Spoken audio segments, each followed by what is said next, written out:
Welcome back to the Northern Sentinels podcast. I'm your host, Chris Ayotte. On this episode, I'm joined by one of Canada's foremost experts in northern security, Dr. Whitney Lackenbauer. Whitney grew up in Kitchener, Ontario, and hails from a hard-working, tight-knit family. By the time he finished high school, he knew he wanted to be a historian. He did his undergrad degree at the University of Waterloo and went west for his master's and PhD at the University of Calgary. However, it was a co-op placement with the Department of National Defence where he got the opportunity to research the history of indigenous service and get exposure to the Canadian Rangers that turned his gaze northwards. He was hooked, and his academic career has been focused on Canada's North ever since. Whitney has written or co-written or co-edited and edited more than 60 books and more than 100 academic articles and chapters. He's an energetic and passionate person, and you can imagine how much fun it must be to take one of his classes at Trent University. Thanks for supporting the show, and I hope you enjoy my conversation with Whitney Lackenbauer. Whitney, welcome to the show. Great to have you on. Thanks, Chris. Great to be on as well. Yeah, it's. I'm not sure if we've met in person before, but we were on a panel a while back, and certainly I've read a bunch of your stuff at Staff College and professionally. So this, I'm really looking forward to this conversation. Oh, me too as well, Chris. It'd be great. And where are you calling in from today? So I'm from my home in Otterville, Ontario. So a small farming community, about half an hour south of Woodstock, Ontario. Kind of close to Tillsonburg, Ontario. So, is that where you grew up? So I actually grew up about an hour from here in Kitchener, Ontario. So born and raised there. Mother was a teacher. Father was an accountant, and then a salesperson. So had a wonderful childhood in that part of the world. Makes it kind of ironic that so much of my emphasis in my career has perhaps been on the Arctic when I grew up, closer to the equator than I did to the North Pole. But alas, that's the child of the late 70s and early 1980s with my favorite movie still, Empire Strikes Back, and I'm sure it was the Hoth battle scene that has pulled me in. So. So your last name, is your family German immigrants that came to the area? Because I think we all know that, Kitchener-Waterloo area, large German population, great Oktoberfest. Yes. Like, what's the family origin story? So came over for this on my paternal side. So paternal grandfather's family would have come over in the mid-1800s. Probably came up Pennsylvania Deutsch. So German came up, it seems from census records, up from the United States around that time, settled. So my grandfather's generation, he and his siblings would have been the first who didn't speak German as sort of their primary language. He knew enough of it that he was a motorcycle dispatch rider and signals fellow in the Canadian Army during the Second World War, so definitely fought for the good guys in that war and brought some of that background. He married an English woman who he met during the Second World War while he was over in London during the Blitz. So that's my father's side. And then my mother's side is French-Canadian, Franco-Ontarien, and from Buckingham, Quebec area and so on. So a mix of English, French, German background. I say at this stage I'm Canadian through and through because no one else would have me at this point given the mix that I am. So. Did you get a chance to spend any time with your grandparents as a kid? I sure did. Lots of time with them all. In fact, I think they shaped me. I became a historian, largely inspired by my grandparents and their storytelling. So, really quite marvelous in terms of that. I always say that's privilege means many things these days. My absolute privilege was being raised by two wonderful parents, but then also having an incredible set of grandparents who were so generous in not only giving me a sense of self-worth, but so generous in their stories and really leaving an imprint, which also informs my sense of Canadianness, all being very proud Canadians, but very different experiences in terms of what that means. And what did your grandparents do, after the war when they were in Canada? What were their professions, or what was their work? Yeah, very working class, very blue collar. So my paternal side, grandfather worked in the post office. My grandmother would work especially in sort of the media industry, newspapers and so on. And then on my mother's side, my grandfather was a miner. My grandmother helped out with that during the Second World War, but then after the war, both worked in factories. as well as raising large families. So very hardworking, very much instilled with a sense of strong work ethic. And I think I was marked by all of them as well, by the experiences of the Great Depression. And then their stories about the Second World War. So a really strong sense of not taking things for granted and really taking very deep pride in working very hard for what you get and being proud of what you have. So absolutely blessed that way. Was that the family? Was that the Kitchener community as you were growing up? I'm interested in that sort of dynamic of having this large diaspora and how that impacts the way the community philosophy is. Yeah, I think for Kitchener, that was the way I found it. Certainly within the neighborhoods that I grew up in as well, not surrounded by people with tremendous affluence, but very comfortably middle class and very much inspired by this notion of, it's not, I struggle right now with some of the societal sort of ideals around making a quick buck and that sort of thing. It was very much the opposite of the way I was raised, which was take pride in what you're doing and work hard. And again, being blessed to be born in Canada, which is the greatest privilege of all, something I still believe is that we have these opportunities to have quite a comfortable life. We have reasons to complain, of course, and gripe, and we should do that. We'll build to that a little later in terms of my understandings of where we find ourselves now. But at the same time, never to lose sight of just how much opportunity we actually have here to live a really high quality of life. But again, to take pride in that hard work. And that was certainly the upbringing that I had, the families around me and those of my friends as well, most of whom were blue collar or comfortably middle class. Yeah, it's an important point and I think people who don't necessarily have the opportunity to travel around the world and see other people's reality firsthand. I mean, there's lots of parts of the world where the Canadian normal is the dream for other people in different countries. So, well, Chris, funny you say that because again, growing up, my kind of interesting in that my mother in particular, strong feminist. I would say even quite anti-American as a fair characterization in the 1980s during debates over free trade and so on. So we traveled extensively throughout Canada, and especially central and eastern Canada. When I say central, that's my Ontario bias. I know Winnipeggers would say we're all Eastern Canadians, right? But extensively throughout Ontario and Quebec in particular, so a real sense of connection to this area.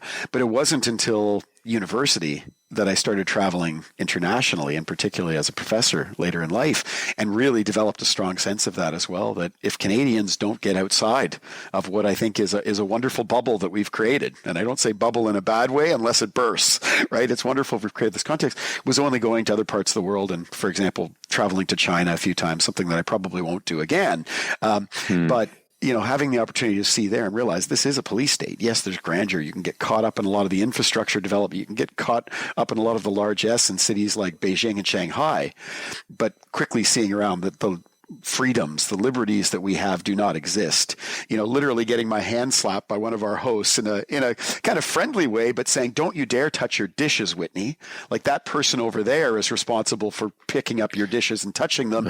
Everybody needs to have their place here in our country. Why? Don't take their job from them." And thinking, wow, this is a very different animating philosophy that I know is a trite little example, but kind of does say what a very different world.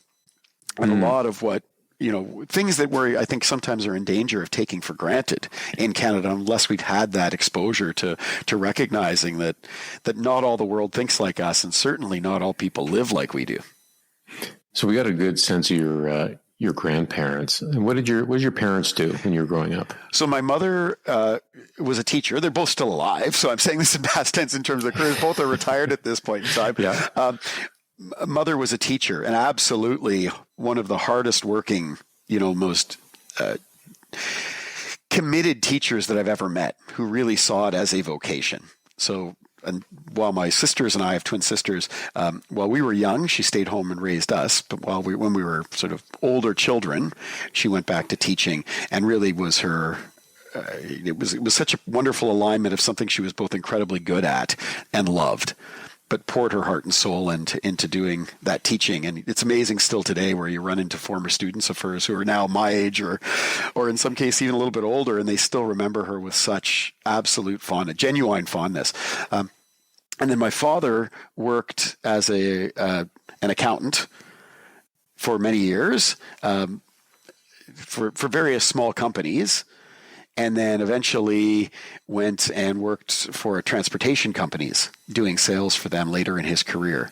So again, hardworking, interesting childhood in that, definitely got caught up in the 1980s and some of the lavishness of that, and downturns in economies certainly caught our family, as well later on. So it, again, also shapes things, but also seeing my parents, just being so hardworking, and also seeing the sense of resilience in terms of being able to bounce back from certain hiccups.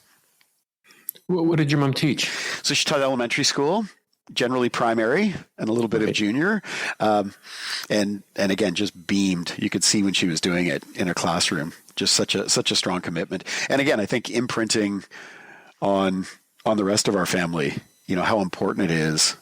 When we think about resilience, we'll probably get into some of these themes as well in terms of society and some of the challenges that we face as Canadians and in the West right now. But how important it is to really imprint is maybe the wrong word. Inspire is a better one amongst young people, a sense of identity, and then opening spaces for people to be creative and think through things. So again, greatly blessed in that she embodies everything I associate with critical thinking, which is asking those tough questions. And one of the other mantras that students hear me say all the time is there's a difference between being unsafe and uncomfortable. No one wants to be unsafe. No one wants to be in contexts where we're unsafe. But it's not the same as feeling uncomfortable, and being intellectually uncomfortable where you're constantly testing ideas and assumptions is actually a great privilege. It's why I love being a professor, is I'm constantly being challenged, and what a gift to be able to be constantly challenged intellectually. And I think that was something that right from a young age, was instilled in me to kind of look beyond and ask questions and then seek answers, and realizing sometimes those answers or even those questions put you in a position where you're not expecting them. Mm. Yeah, the uncomfortable and safe one is an important point, and I tend to think that people who conflate those have probably never had the experience of truly feeling unsafe. Yeah, wonderful point, Chris. I mean, again, given your experience and so on, you've got, and I think a lot of people who've served in the Canadian Armed Forces or police services and other things have a sense of that in a physical sense, but also mentally. Right? Like that feeling of danger, that feeling of realizing existential threats. And I think sometimes that is part of what I'm searching for as well as a professor, is no one should feel unsafe. No one should unnecessarily feel unsafe. There are some times in life that we find ourselves in situations where it inherently is a decision we're making to put ourselves in positions of danger. But that said, how do you create that level of clarity, or how do you create conditions for people to understand that actually being uncomfortable, especially in the realm of exchanging ideas and being tested, is something really healthy? In my mind, is part of the animating spirit of what it is to be Canadian. We are the different people coming in, different cultures, different ways of knowing, being, and seeing. If we create a situation where, that means some of my ideas are going to be challenged, rather than seeing that as a threat or something that I need to get my back up about, you can also, in many cases, embrace that as something that challenges me to refine. If I don't have a good explanation of why I believe one thing versus another, maybe I want to reconsider that. What a gift that is if we approach it that way. On the other hand, there are sometimes threats, even in an intellectual space, that are unsafe. In that sense, how do we make sure we're parsing those and not, and what I worry is not weaponizing language when we're feeling uncomfortable is suggesting that it's unsafe, and cutting off dialogue, cutting off debate, which again, to me, is the essence of being Canadian. It's respectful debate, and ultimately coming around to understanding what is our consensus, if we can find one. Consensus not being we all agree, it's can we find some kind of common ground where we don't disagree so much that we need to continue vocalizing it. Yeah, it is. It's all about listening. And you don't have to agree. You don't have to be friends. You don't even have to like each other. But that respectful discussion is what matures the solution to finding the best way forward. Absolutely. It's so true. Now, what did you spend your time doing as a kid?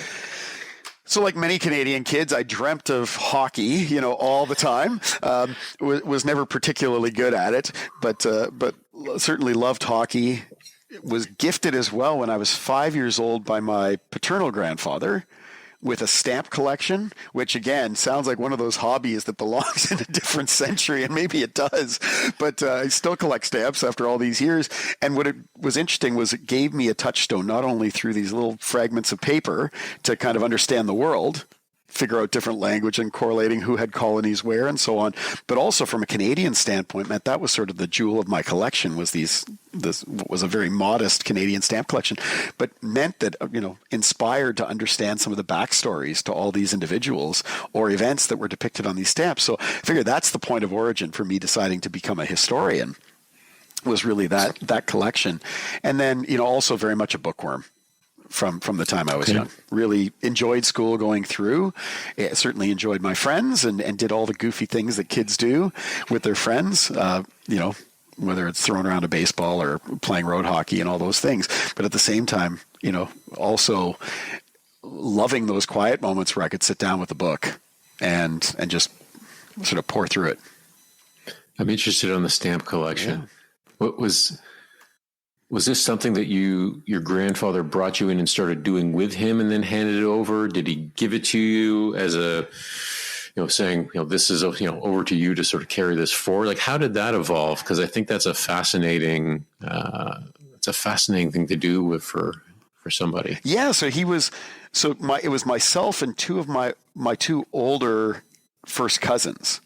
Okay. Also guys. He gave each of us a stamp, a piece of a stamp collection. So for myself, it was an old Christmas cake box I still have, yellow sort of, or a gold sort of coverage with little wreaths on it, filled with some random stamps, and then a really old school stamp album where the stamps were actually glued in. So I still remember it because I was young. I just came to me that he had handed, no real instruction on anything. So I'd taken it with quite a bit of zeal, and got glue out and stuck. Thank God none of them were very valuable stamps, but stuck them all in. Of course, those listeners who understand what stamp collecting is, you really want to preserve the stamp itself. So you use little safe hinges and stuff to put them in an album.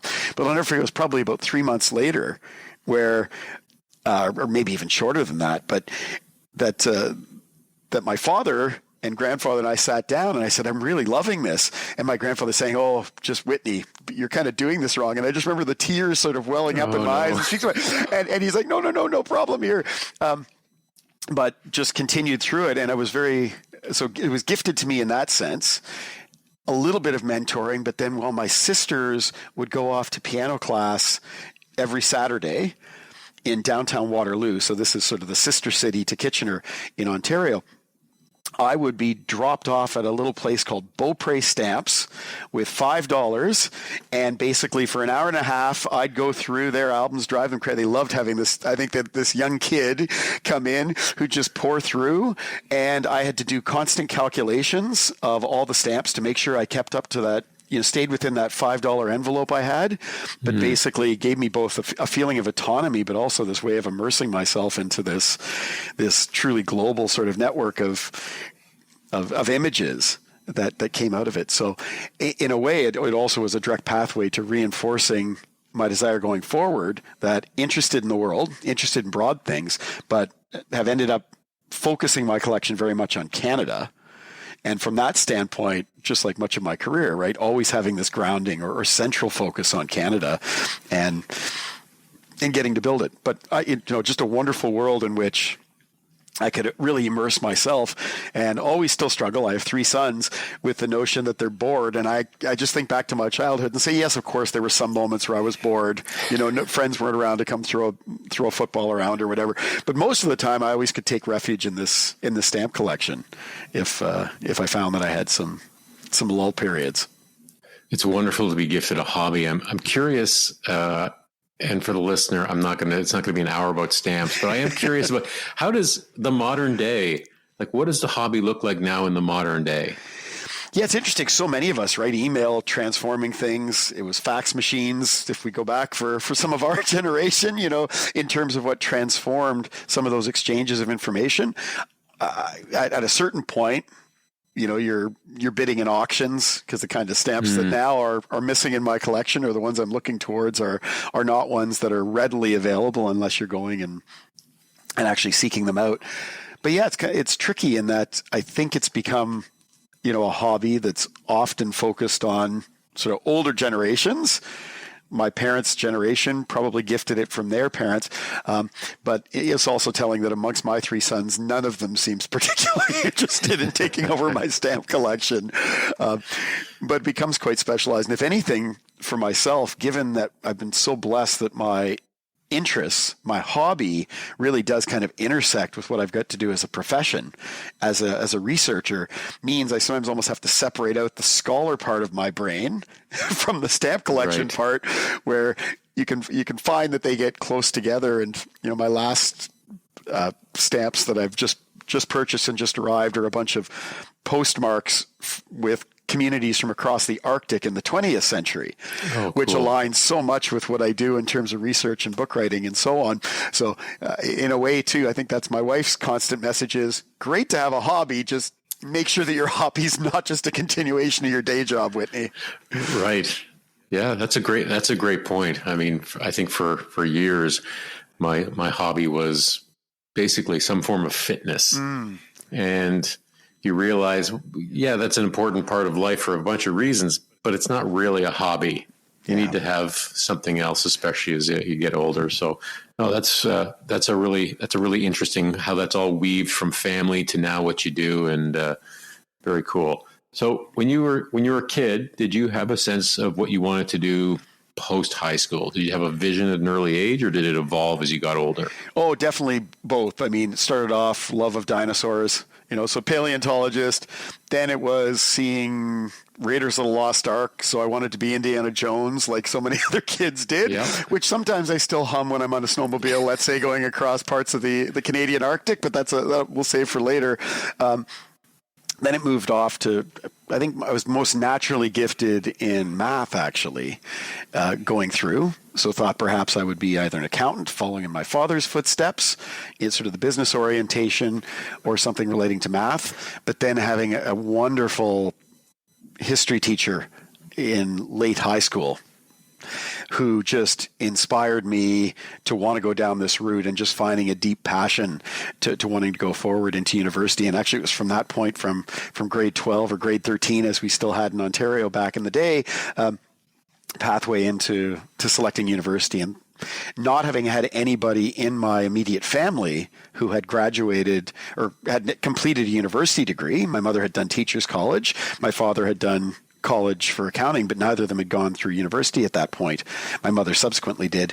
Meant that it was sort of unknown for me, but having fantastic mentors, and then also a family friend, John English, a very distinguished historian, biographer of Pearson, Pierre Trudeau more recently, and so on. Also, at least being a touchstone, an individual who I knew was flesh and blood, to say, oh, this is possible. This is the kind of stuff that I'm really passionate about.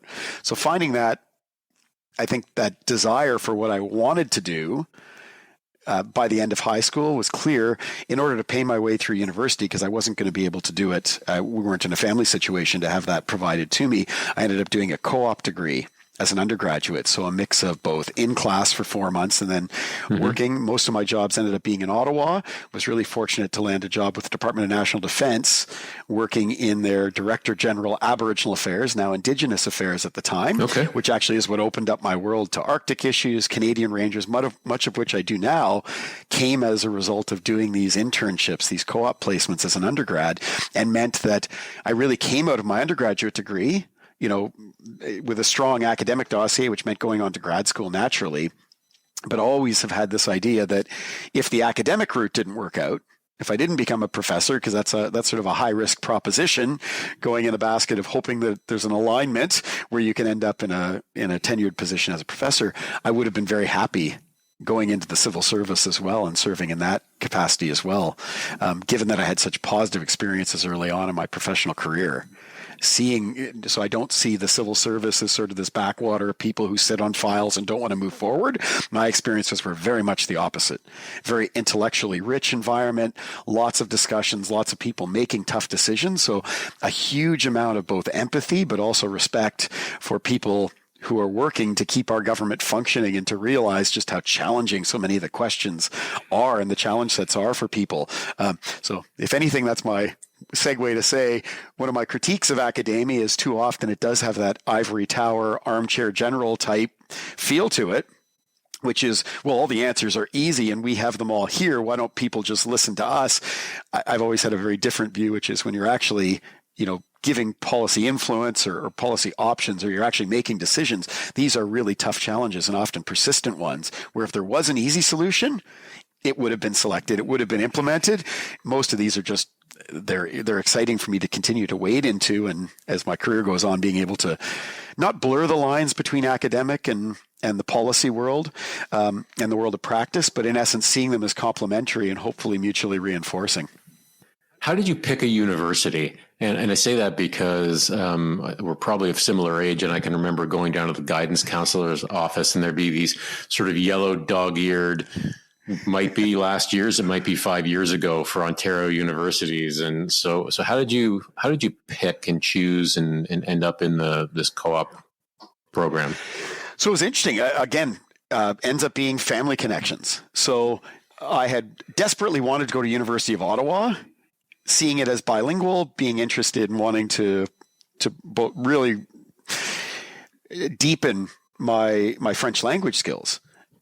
Financially, that was not an option for me when I ran the numbers. So it was sitting down with John English, who was a family friend of my parents, and him suggesting, hey, we have University of Waterloo is right here, which is where he taught.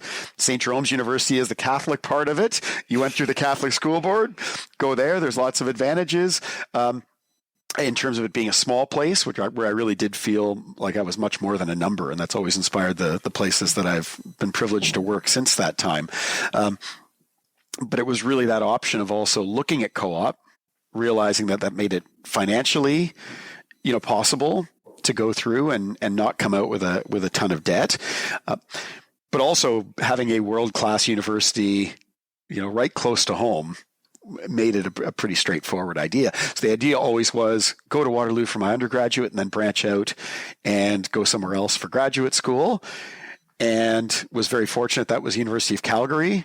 That basically my supervisor there was David Burkeson. Became interested in military history through the course of my undergraduate.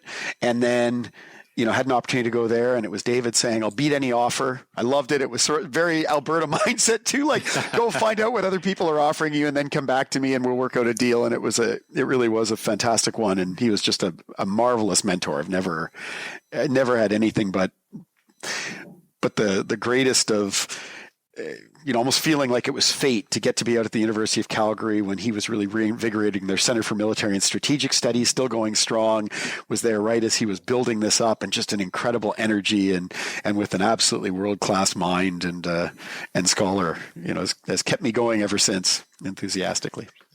Did you take the university right away? Was it an easy transition, or was there some bumps in the road? No, it was an easy transition. I think that was the benefit, as I always say, with having grade 13. I had a year to really sort of consolidate what I knew I was good at. By the time I came out of high school, it meant streaming in. Yeah, my first year was kind of rough. The grades weren't exactly what I'd been used to, but rough meant like the sort of 10 to 15% jolt, as opposed to something catastrophic. And then by the time I was into my second year, third year, fourth year, really hit my groove and knew that history was not only something I was absolutely passionate about, it actually really suited what I'm good at.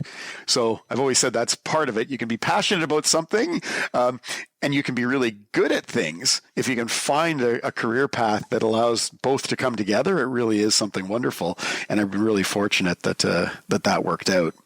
And then going on to graduate school, I think I was really well prepared coming out of undergraduate as well. Really strong mentors in terms of teaching me advanced research and also giving opportunities to really push the boundaries of what I could do as an undergraduate. Meant that transition right through was strong. I think I always felt a little bit of a question of whether it might have been beneficial to have gone and done some work in the public service. No regrets. Don't sort of live my life that way. Maybe there's a few, but very, very few. Mostly it's at the moment based upon the options available to me. I feel happy with what I did. But still often mentoring students, always emphasizing they're adults. They want to make their own choices. But for some people, there really is an advantage of taking a break from the academic sort of back-to-back approach to going through your undergrad and grad school. I think for a lot of people, I feel like I got a bit of that benefit by doing the co-op, work, and then having some options even in grad school to do some applied policy work, sort of on a small scale consulting level based upon some of those networks. But feel like it meant that I didn't feel deprived of some semblance of real world experience, albeit very, very modest, but going into academia with a bit of an understanding of the role we play as academics within a broader ecosystem. So the little tangent here, but for example, when I'm asked to provide a briefing note or some kind of policy advice, it's often, the usual format of background, sort of give some in-depth discussion, lay out your recommendations at the end with various options or weighing different options and then laying out the recommendations. And I'll always say, I will only give suggestions. People are like, oh, come on, Whitney, we asked you for recommendations. I'm like, no, I'm an academic. My role is not to recommend. I'll lay it out. If you like what I put in the briefing note, cross off suggestions. You can write recommendations, add your name to the bottom byline of who this has gone through. But at the end of the day, my role is to suggest things versus, to play a role where I'm confusing what I offer as an academic. Mm-hmm. And I think that gives us that level of autonomy as well. But that's very much born of some of those experiences throughout my career of really deliberately trying to figure out where do we fit and where do we all feel comfortable playing our role within this broader system.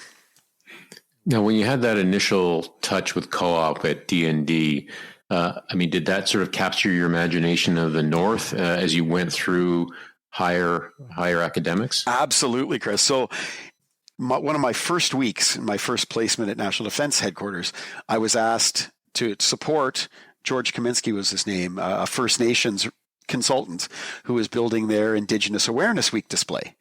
So it was doing research on the history of Indigenous service in the Canadian Armed Forces, something that's always been an area that I've been very interested in. In addition to setting up the displays, a group of individuals came down from Nunavut in red sweatshirts, hoodies, built a styrofoam snow house, so igloo. Igloo actually means any kind of dwelling in Inuktitut, but what we often think of as igloo. And I got to chatting, and this was 1996. So if we think, some listeners might remember in the 1990s, there was the Oka crisis, Gustafson Lake, Ipperwash, like a lot of tension between the Canadian Armed Forces and certain First Nations. So this was at least the dominant image. Royal Commission on Aboriginal Peoples was just reporting in 1996 on their big study into essentially colonial violence and the nature of the relationship between the state and Indigenous peoples. So here I was struck saying you've got, on the one hand, these dominant narratives of conflict, yet here I'm meeting these Canadian Rangers who I've never heard of, and I can't believe I've never heard of, who in that case were all Inuit, coming down in this particular group who are building this display, incredibly proud of serving in the Canadian Armed Forces, albeit in a very unique way, in a distinctive way, yet also being proudly Canadian. And this to me just set off my mind to saying, wow, there's a story here. So my PhD dissertation ended up being military use of Indigenous lands, many stories of which were conflictual, not entirely, which was one of the interesting outcomes from it. I think why that book has never really got a lot of traction. It's not the narrative that most people are looking for these days or wanting to deal with, because it was kind of a complex story, I found. It wasn't just all state coercion and appropriation or taking of lands like happened at a place like Ipperwash. In other cases, it was quite congenial and even considered to be mutually beneficial to be sharing lands. Or that the military never got access to lands because people shut it down, which is not a narrative we often hear. But then the flip side, passionate about this notion of, wow, the Canadian Rangers is an example of what can be in terms of respect-based relationships and forms of service in the Canadian Armed Forces that are distinctively Canadian, but at the same time really embrace and use Indigenous ways of knowing, being, and seeing as force multipliers or force enablers. So again, we can dive into that a lot deeper if you like, but yeah, absolute direct lineage back to my undergrad, and thinking if I had not had those experiences, there's no way I would have been drawn into the career that I've had. I thought as an undergrad, I'd be writing prime ministerial biographies like my mentor and hero, John English. Right. So what was so compelling as a young person for talking to these Canadian Rangers, thinking about the North, hearing their stories? What captivated you?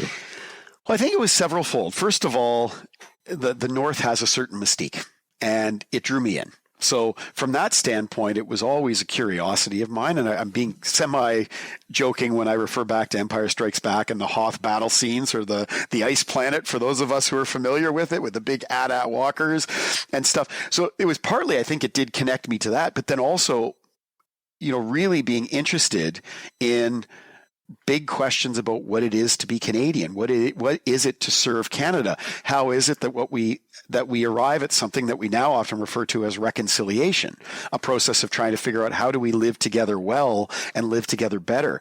So I think the Rangers really drew me as this idea of, wow, this doesn't fit with what I'm learning in university, where all of the narratives, all the theories sort of position the Canadian state or Canadian citizenship as in inherent tension or even conflict with indigenous nationhood.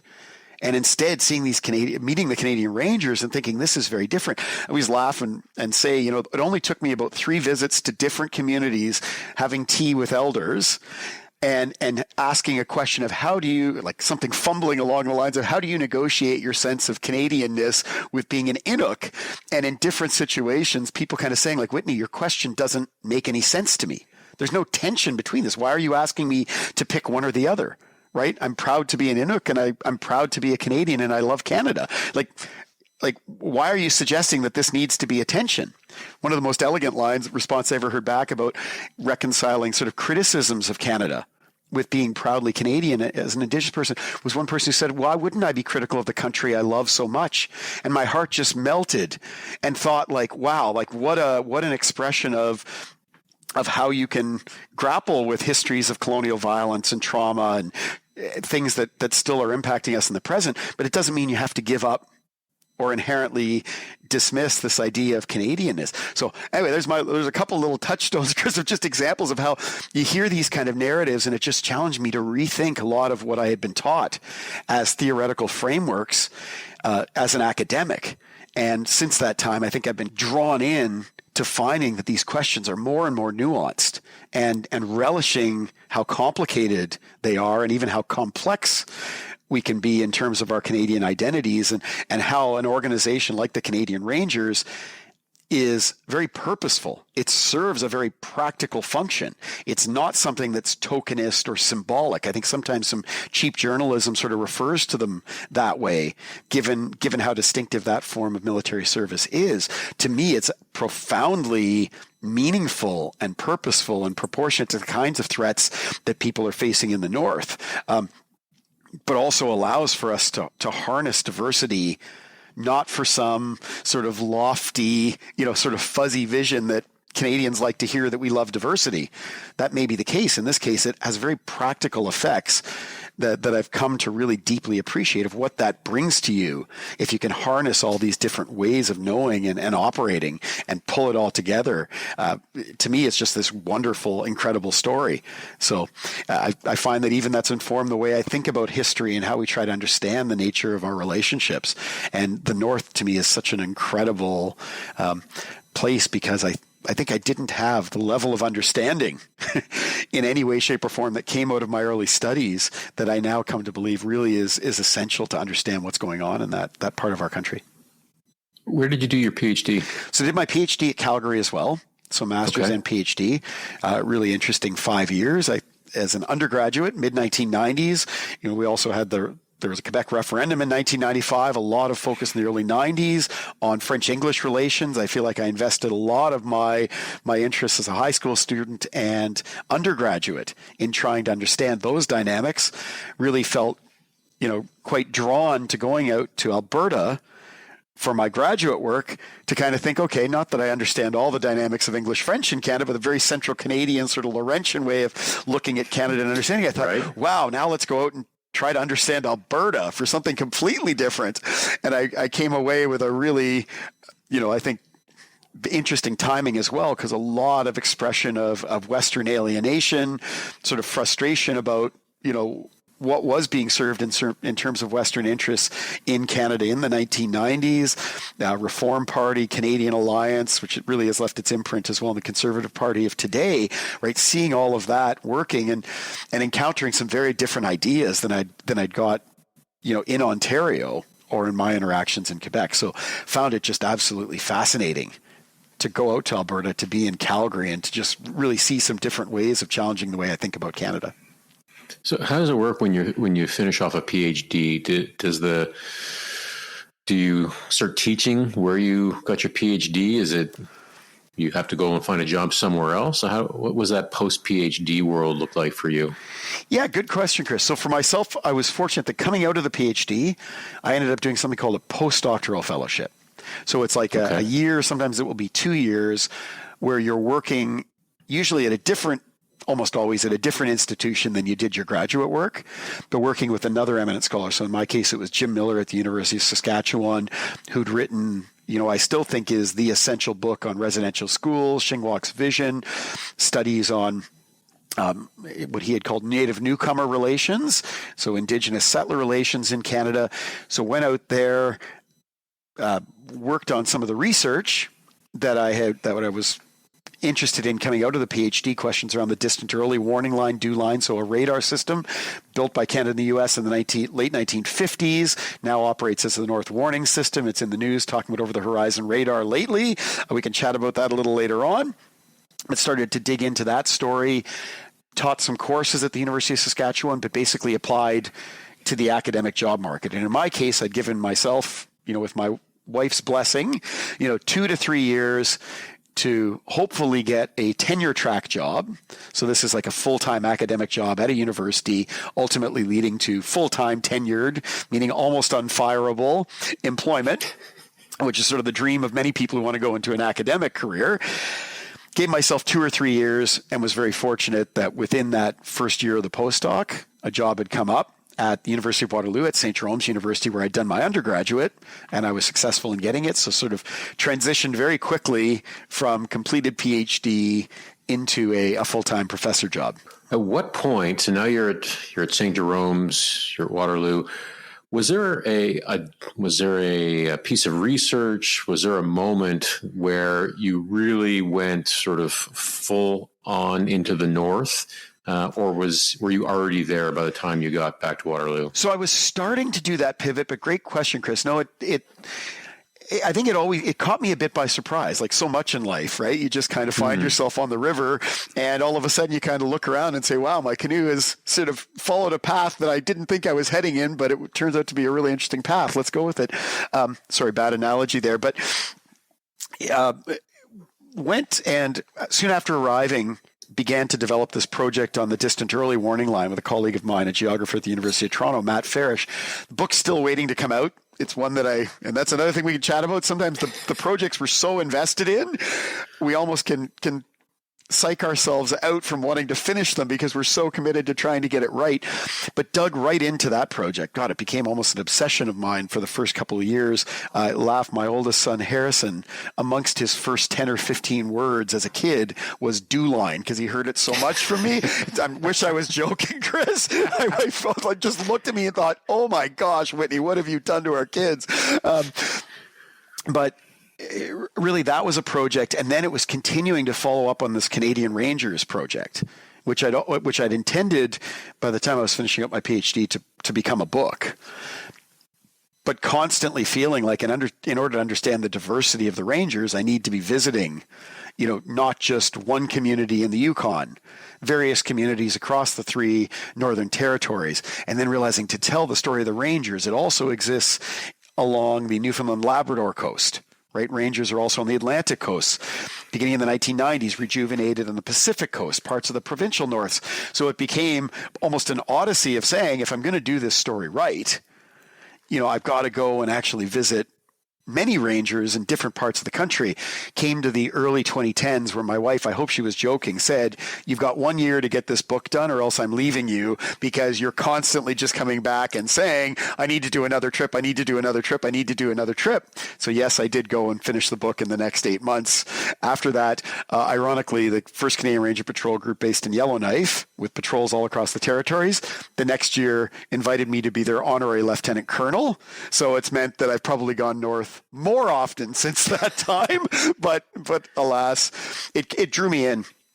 And again, in the early or late 2000s, around 2007, right, the Harper government was in office. Prime Minister Harper had made Arctic quite a central fixture of parts of his platforms, tethering together sovereignty and security. And I very much appreciated Harper and his team focusing on the Arctic, yet in a healthy way, because we're academics, we apply a critical gaze sort of generally, sometimes suggesting he was conflating the two concepts, that sovereignty and security are not exactly the same thing, and that if we're going to talk about security, defense and security are not always the same thing. In fact, I often see national defense as a subset of security.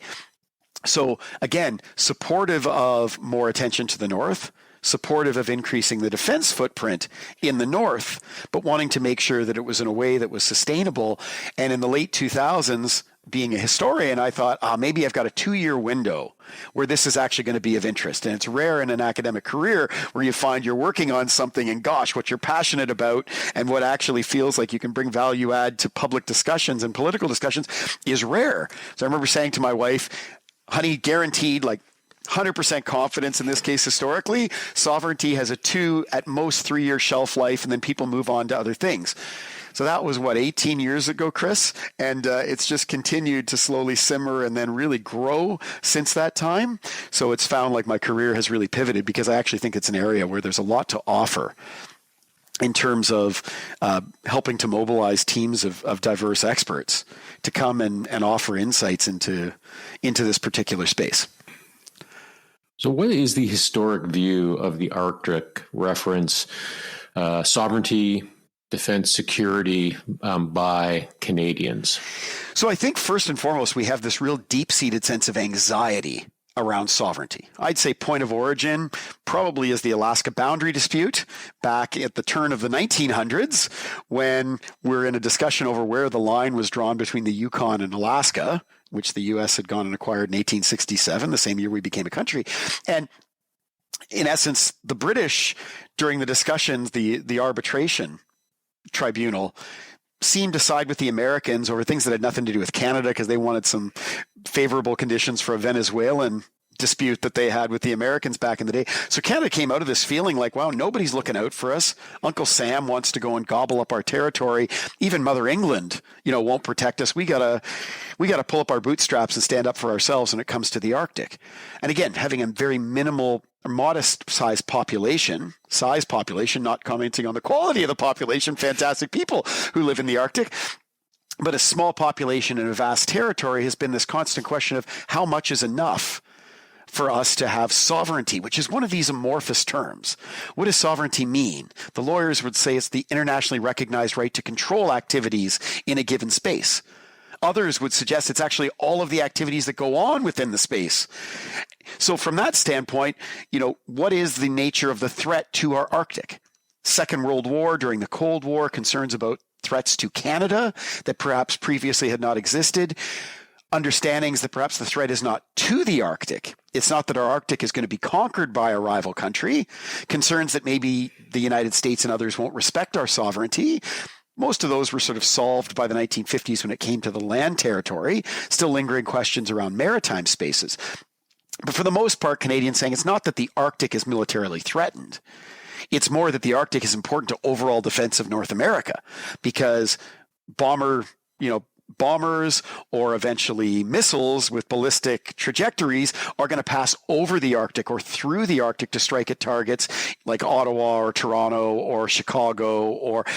So from that standpoint, how do you use the Arctic as part of strategic defense in depth? How do you build radar systems or defensive systems that give us a maximum amount of time to detect things that are threatening North America and then get up the ability to defeat them, or at the very least, some kind of second strike capability, which means in deterrence, no one would want to come and mess with us.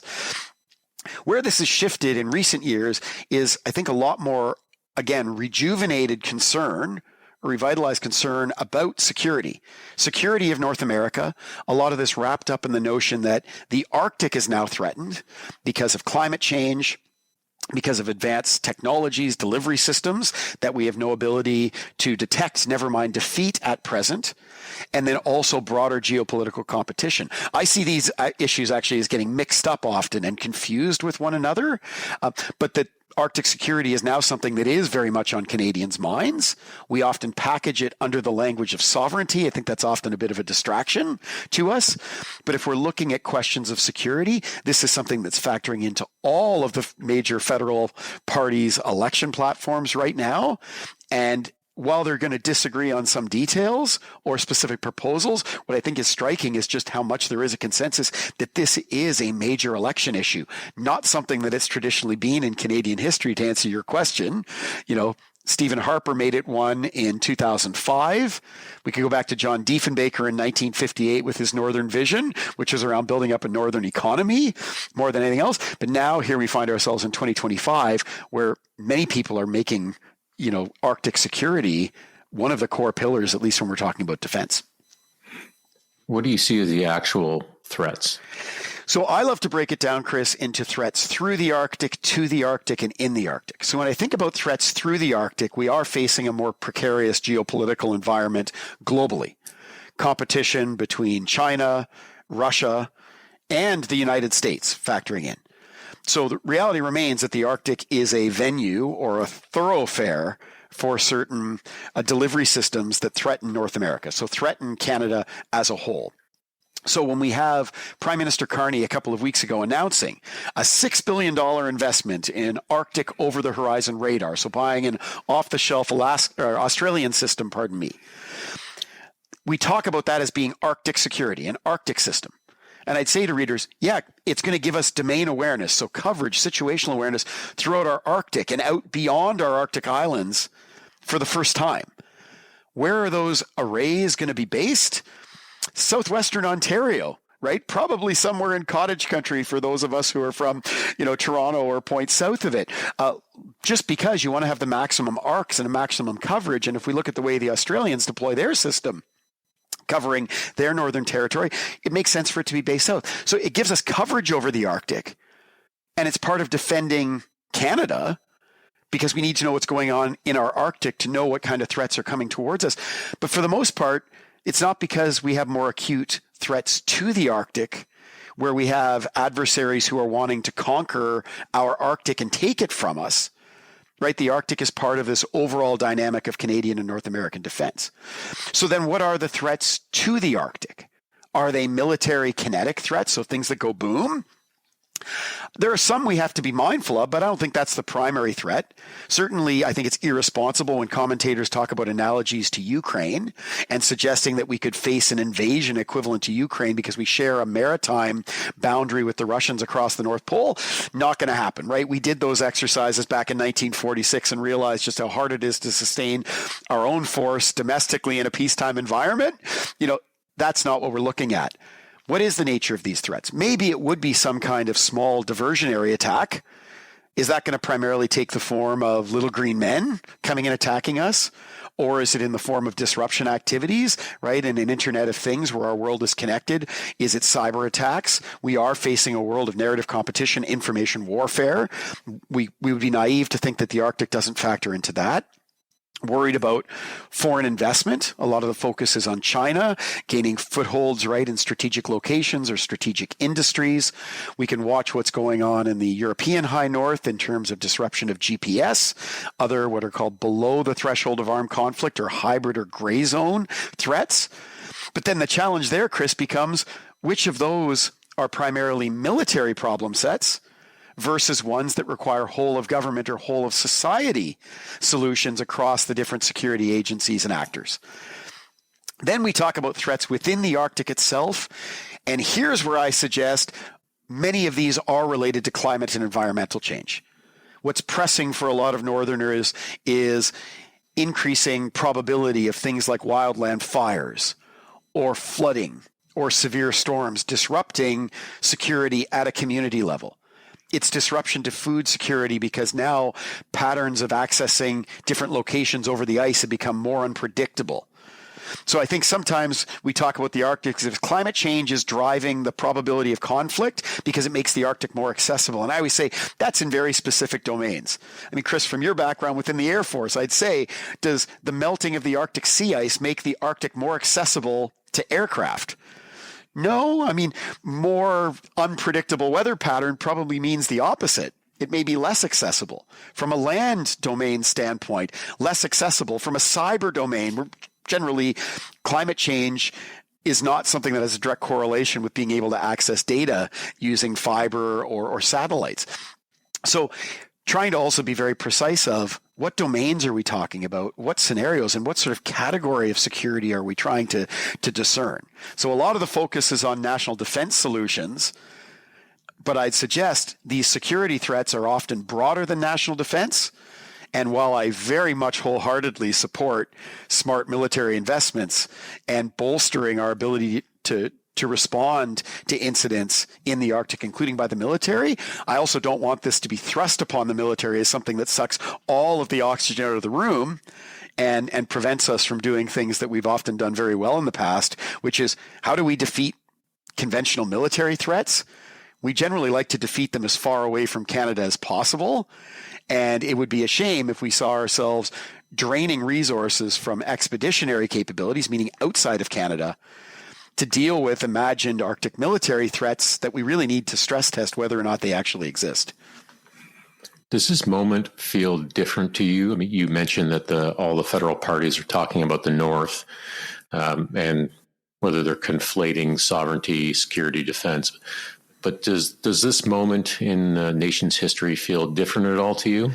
I think it does. I think we've got to a point where we hear all of the territorial premiers, for example, calling for investments, being very supportive of defense investments, also seeing this as linking to dual use capabilities or investments, meaning both military and civilian benefits. I think there's a lot of expectations there that all of the different federal leaders, I think, really need to be conscious about, to be thinking about, what can be dual use and what should not be dual use. But that might be a different discussion we have. I think just seeing all of the different leaders coming together and seeing that this is an important topic of consideration that is worth putting, emphasis and platforms on answering is something that is quite different. I think the Arctic is not simply a niche issue or a boutique issue to drum up nationalist support, right? In essence, it's seen as something that is substantive, and we're talking about sizable amounts of money to do the kinds of investments that are being called upon. This includes those over-the-horizon radar, not only the Arctic one I just mentioned, but also the polar one, the next step, which is actually going to be based in the Arctic and is actually about extending right over the pole and theoretically being able to monitor not just what's going on within Canadian space, but right over into Russian, Chinese space. This is really fascinating. These are big moments that are going to open up questions about things like our stance on missile defense and so on, that are important discussions that Canadians need to have. It also invites us to think about striking that right balance between what are defense investments and what are investments in communities. And again, I don't bring this up in a partisan sense, but just Prime Minister Carney's announcement of the Arctic over-the-horizon radar, which again, as I mentioned, is sort of a Defense of Canada, Defense of North America project being wrapped as an Arctic one, also having at the same time relating to announcements about Arctic infrastructure and hundreds of millions of dollars going into things which are defending the Arctic, and then also having built into that promised investments in housing and energy security in the Arctic. So very much human security pieces, and thinking, gosh, we're seeing here sort of a way of understanding that Canadian politicians realize the country, we can walk and chew gum at the same time, right? We can talk about continental defense within a global deterrence concept, and we can talk about defending the Arctic, and we can talk about human security, and we can think about spending money in all of these things rather than setting up like a really dangerous either or scenario. Because I think we all lose in terms of security if we're seeing this as trade-offs where we're either doing human security and looking after Northerners, or we're investing in national defense. Hey, what makes us great is we're going to do both. So that's a really good overview of sovereignty, security, defense. I'm curious, what do Northern Canadians feel about these issues, their anxieties, their beliefs, their wants and needs? So again, always careful to say I'm not speaking on behalf of Northern Canadians. I'm not a Northern Canadian. But if I've been a good listener, as I've tried to be over the last couple of decades, interesting, the example might be when the Trudeau Liberals first came into office, they promised to sort of do a revisit of the Harper government's Northern strategy. So that came out in 2009. Promised to do sort of this refresh of it. And it was also pretty clear that the Liberals almost conceded that Harper had managed to sort of own the Arctic defense, Arctic security, Arctic sovereignty brand, if you will. He'd been really successful in sort of connecting that to a form of conservative nationalism and focusing on it. Pretty clear the Liberals just didn't want to go down that road. Some of their early briefing packages and so on did not have sovereignty and security as a pillar of what they wanted to be as their refresh of the Northern strategy. Interesting that it only took a few dialogue sessions with Northerners, particularly in the Eastern Arctic, with Inuit, where they said, hey, what we want to talk about is sovereignty and security. Like, this is important to us because we need to feel safe. And safety is a prerequisite to many of these other things. Yeah. So not seen as dirty words, not seen as words that you can avoid. So, I think, kudos to the Trudeau Liberals for at least saying, okay, they listened to this and it became much more part of the conversation.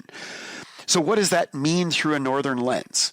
I think it's not just thinking about, conventional defense pieces. That's important. To me, that's sort of the essential precondition to anything else speaking to Canadian safety and prosperity. So there's the expectation that the state will provide it, but it's also looked at as something that's going to allow Northerners to deal with a lot of uncertainty. Uncertainty in the face of climate change, uncertainty in terms of cultural change, precarious economies in the North that are not particularly diversified, and lots of rich debates in the North about what is a healthy Northern environment. Is it a mix of resource extraction, non-renewable resource extraction? Do we go all towards a green pivot in the North? What do these futures look like? To me, those do get connected back to, questions of broader security. But I think a lot of it is around, environmental disasters in terms of human implications of those. How are communities supported to be able to withstand some of these challenges that people are facing? That is often associated very quickly with what is sort of the priority on the ground day to day for security. So as I said before, it's not set up like it's an either or equation, right? I think it's and equations, which are key for Canadians to sort of deeply internalize. But at the same time, our state is expected to provide that protection of sovereignty, national defense, in the sense that Canada is not going to be allowed to be taken over, and no one's going to be allowed to sort of challenge us in terms of our ownership. But at the same time, day to day, a lot of the concerns are very pressing. It's cost of food, it's housing shortages. Those are associated with security and a lot of the political discourse in the North. It's at the same time dealing with humanitarian and environmental disaster type issues. Now, a lot of the parties are talking about investments in the North, and whether that, we can stick to the defense and security side. Yeah.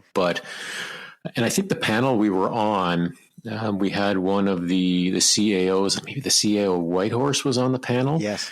And we were talking about the challenges of building infrastructure in the North. And do you get a sense that the governments, parties have any idea of the challenges of building in the North? Because I think we've all seen before, things seem like a good idea, and this is absolutely achievable, ambitions in the North, but it's going to be difficult, it's going to take will, and it's going to take sustained effort, is my sense. So do you have any, I don't want to be pejorative and say any hope, but do you have a sense that level of commitment is understood by political parties? Yeah, I think it is more understood than it has been in the past, Chris. That's the most I can come towards optimism. I think that's more understood. Infrastructure is incredibly expensive. Anything that looks like an easy win, or I'm going to draw a bad analogy here, which I think you notice I do a lot, like the notion of low-hanging fruit. Not a lot of hanging fruit exists in the Arctic because trees don't grow there. So anything that looks like it's a low-hanging fruit is probably not a fruit and is probably not there.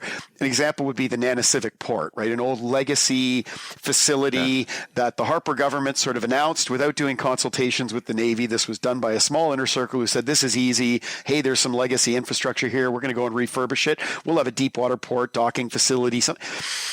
Well, here we are in 2025, almost 20 years later, still not an operating facility, a boondoggle. It's been an absolute money pit. But people thought it was going to be a quick win. So I'd say in the Arctic, talk of quick wins often disappoints its boosters, historically, and I think today. Existing infrastructure, so legacy infrastructure, is going to be extremely expensive to maintain given climate change. So we talk often in terms of accessibility, that the Arctic is opening up. I still say, well, actually maintaining access for things like horizontal grade infrastructure, so meaning things like roads or airstrips, right? These are going to become more expensive as you get more heaving, because permafrost and the active layer of what's otherwise permanently frozen ground, right, is more active. It breaks things up.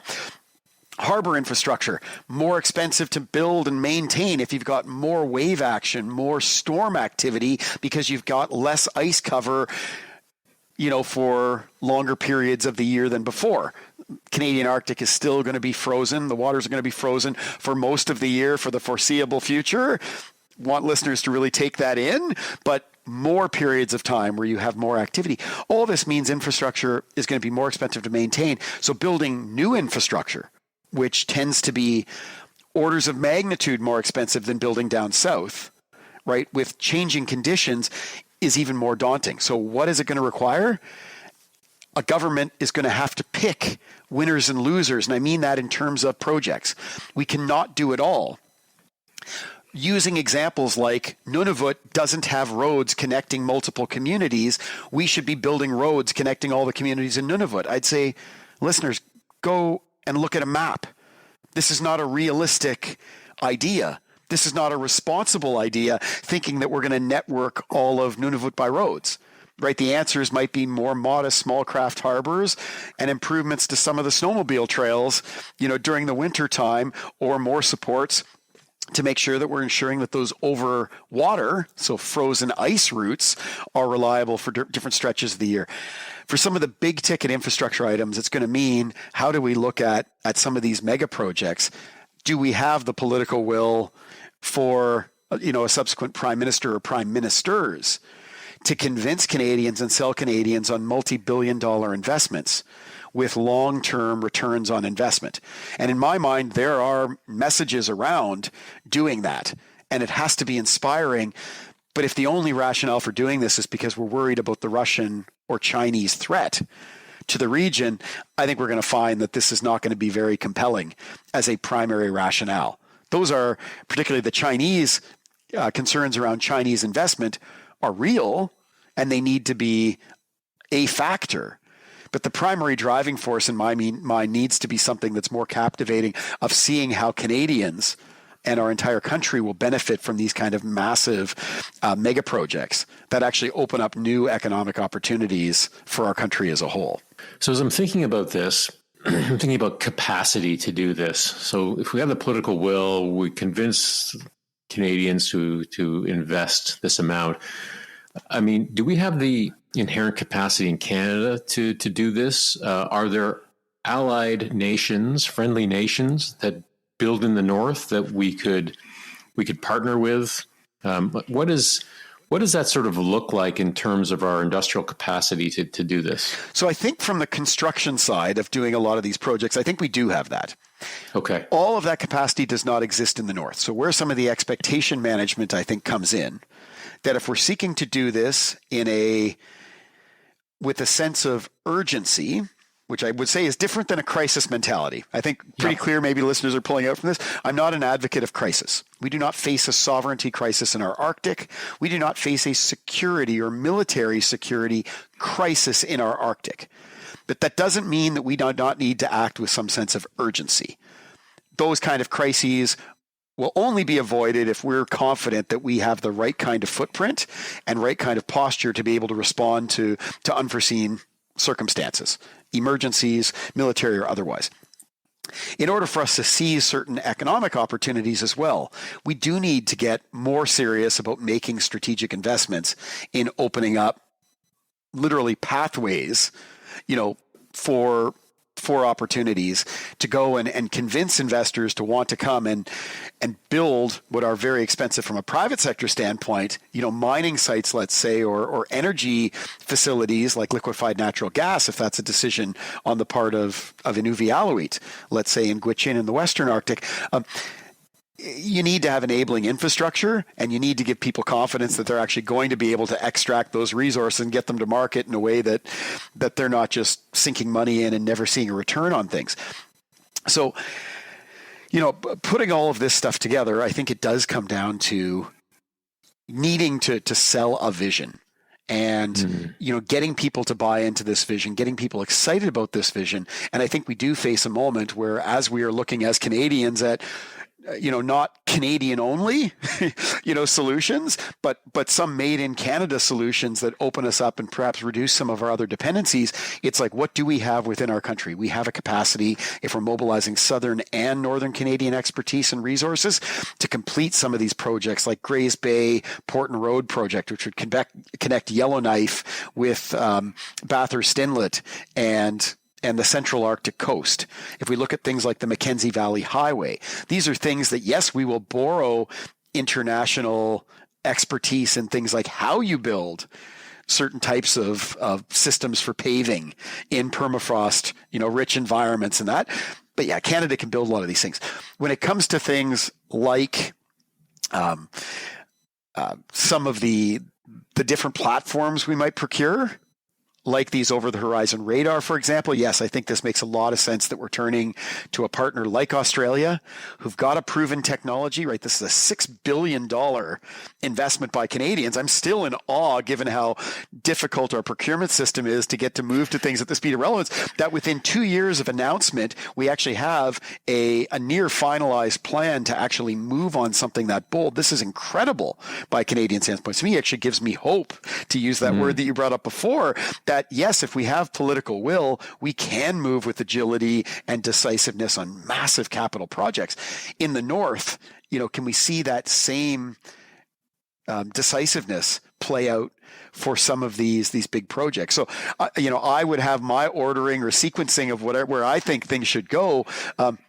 Things we can do right now and are moving forward on are things like improving some of the airfields in the north, a major improvement in Inuvik, for example.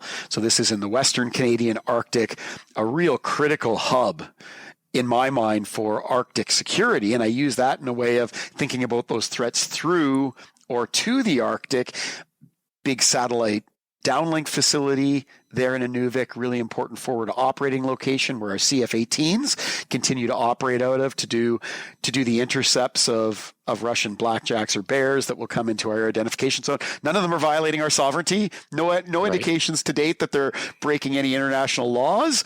But that said, we have to be able to respond to signal that we are serious about defending our jurisdiction. All these things are some I think some short-term investments we can make. Longer term, it's also asking the question, Chris, of what kind of capacity do we need to build as a country in order to do more of this on our own, if that's what we choose to do. I think things like the Ice Pact, so this is an agreement on icebreaker building with the Finns and the United States. Hopefully the Trump White House won't scuttle that particular deal because it serves the U.S. very, very well in addressing some of their needs for icebreaking capacity, but real opportunities to leverage international expertise, but also have a lot of Canadian expertise at the real core, including our investments in American shipyards and so on, being able to work together to develop things. I want to go back to, you talked about quick wins. And one of the things that seems to be often used as a bit of a quick win is the expansion of the Canadian Rangers. I've heard this spoken about many times, and I was fortunate to be on exercise with the Rangers in Labrador a few times, and I'll always give a deep thanks to the two Rangers that were part of my team, the two Pauls, who kept us alive north of Goose Bay. But from your perspective, maybe give a bit of a sense to folks about the Canadian Rangers and if there is a viability to expand the Rangers in the way that parties have often said, we're going to double the size of the Rangers, we're going to do this, we're going to do that, if that's viable. Yeah, thanks, Chris. So quick background on the Rangers, because this would be a whole other show we could do because I'm so passionate about this.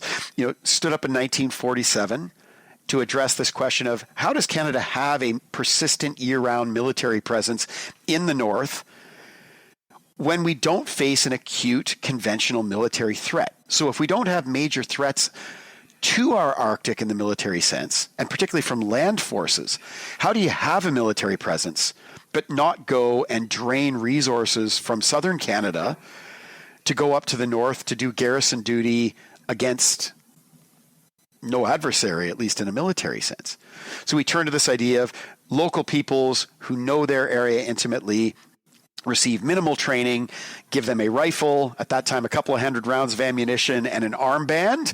Therefore, they're lawful combatants, and be our eyes and ears, tell us if something strange happens, and if we go up to the north, serve as our guides and subject matter experts to make sure that we can survive.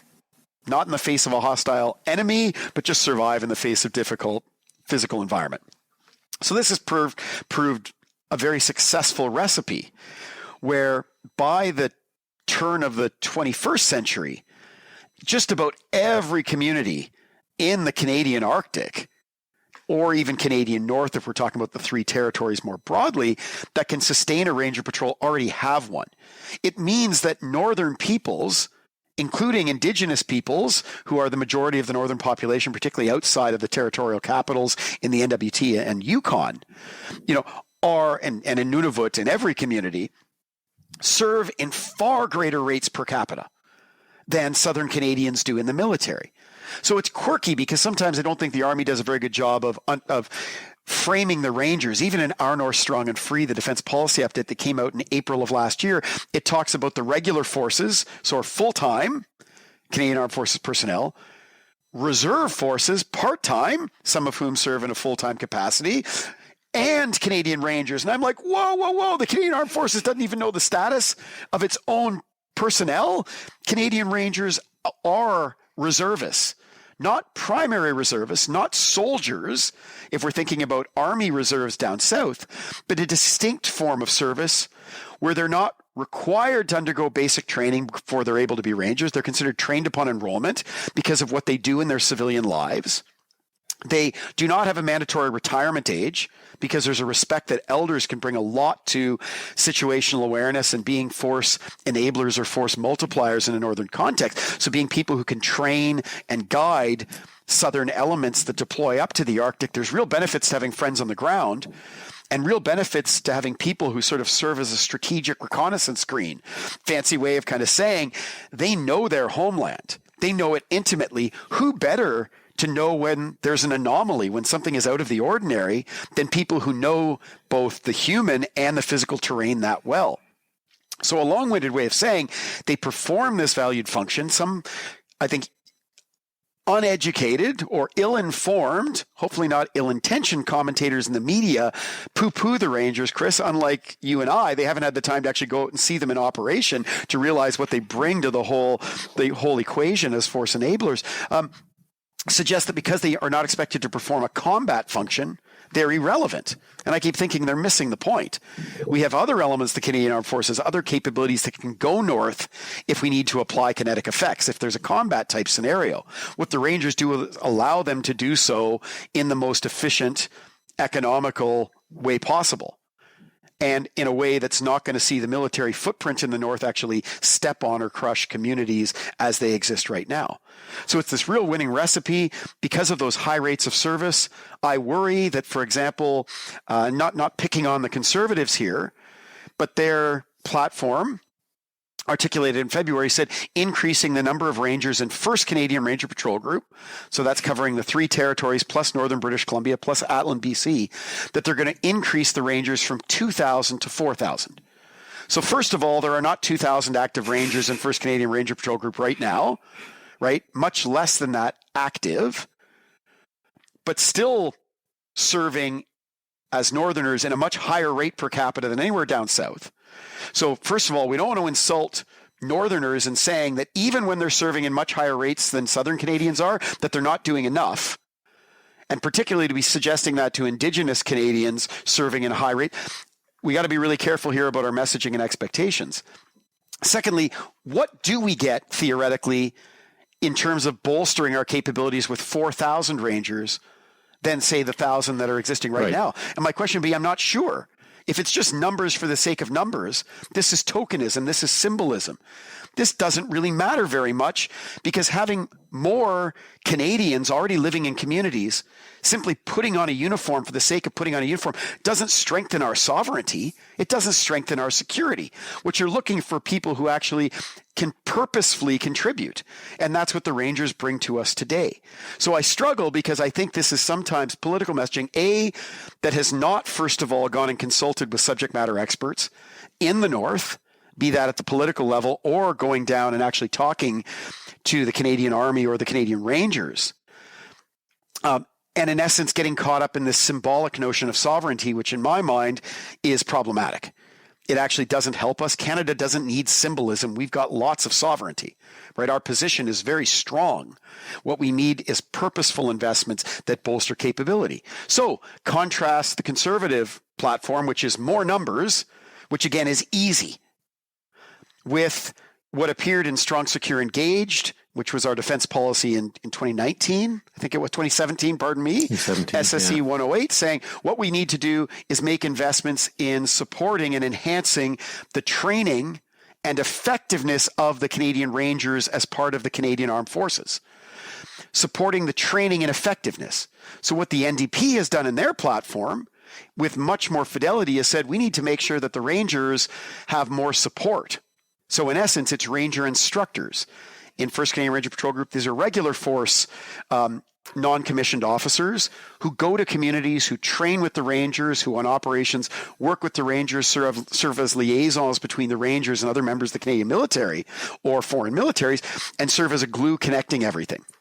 So I look to that and say there's a different model, one that is actually more attentive to what the Rangers have been asking for, and at the same time is focusing on effectiveness and suggesting things like Rangers use their own equipment. When they go out on the land, they use their own snowmobiles, use their own small boats, for example. It's not something that should be changed, because Rangers then get to own their own equipment. They get compensated for it, and they get to invest and don't have to ask permission if they want to use that boat to go berry picking or catching seals or whatever. Like, this is a wonderful thing where we don't want to break something that's not broken. What the NDP suggested was, let's make sure that if their equipment gets damaged, they're compensated or have it replaced much more quickly. I'm thinking, wow, so this is a different model of, not suggesting that more inherently means more numbers. More can be, how do you give Rangers opportunities to get out on the land more, to do more training, to do more operations, to do more with what they have, give them more training, which is what the Rangers are asking for. That still is more. To my mind, that's still expanding, but it's not expanding numerically. It's saying it's expanding capability. And I think that's where, when I'm calling, this again is not a partisan, not trying to be a partisan appeal. It's saying, if we're doing the comparison, it's what are we trying to accomplish? Is it symbolism?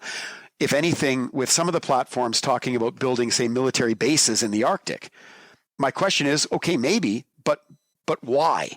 What purpose? The Alaskans have big bases, so we might say because Alaska has them. They have Joint Base Elmendorf-Richardson and base at Eielson, with lots of forces that are in Alaska.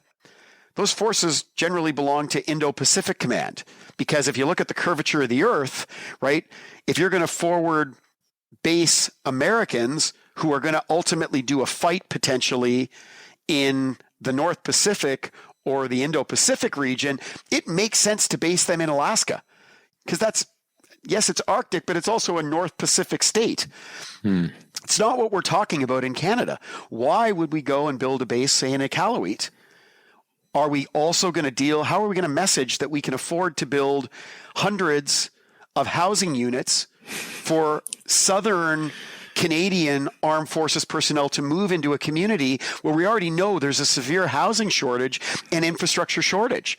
What kind of messages is that? What kind of message is that suggesting as well? So I think as Canadians to really think deeply and at least ask questions of why. And that's what I look at as an exciting opportunity here is good, a chance for us to ask questions of federal political leaders to say, why are you making this particular pitch? And interesting because some of what we've seen as well, things like, more heavy icebreakers for the Royal Canadian Navy. Royal Canadian Navy was very clear in the 2000s that it did not want to take on an ice-breaking mission, right? That belongs to the Canadian Coast Guard in their estimation. Some of the platforms talk about the Coast Guard and perhaps its law enforcement mission or constabulary mission being expanded. Interesting concept. But the thought of going and foisting on the Navy icebreakers when they've just had a fleet of Arctic and offshore patrol vessels, the Harry DeWolf class, coming online. They're still working out some of the options about crewing and being able to fully deploy that incredible capability. Still begs the question of why would we want to add an ice-breaking mission to the Navy when the Navy is more focused on suggesting we did that Arctic offshore patrol vessel thing that you asked for, but we want our surface combatants. We want our frigates replaced.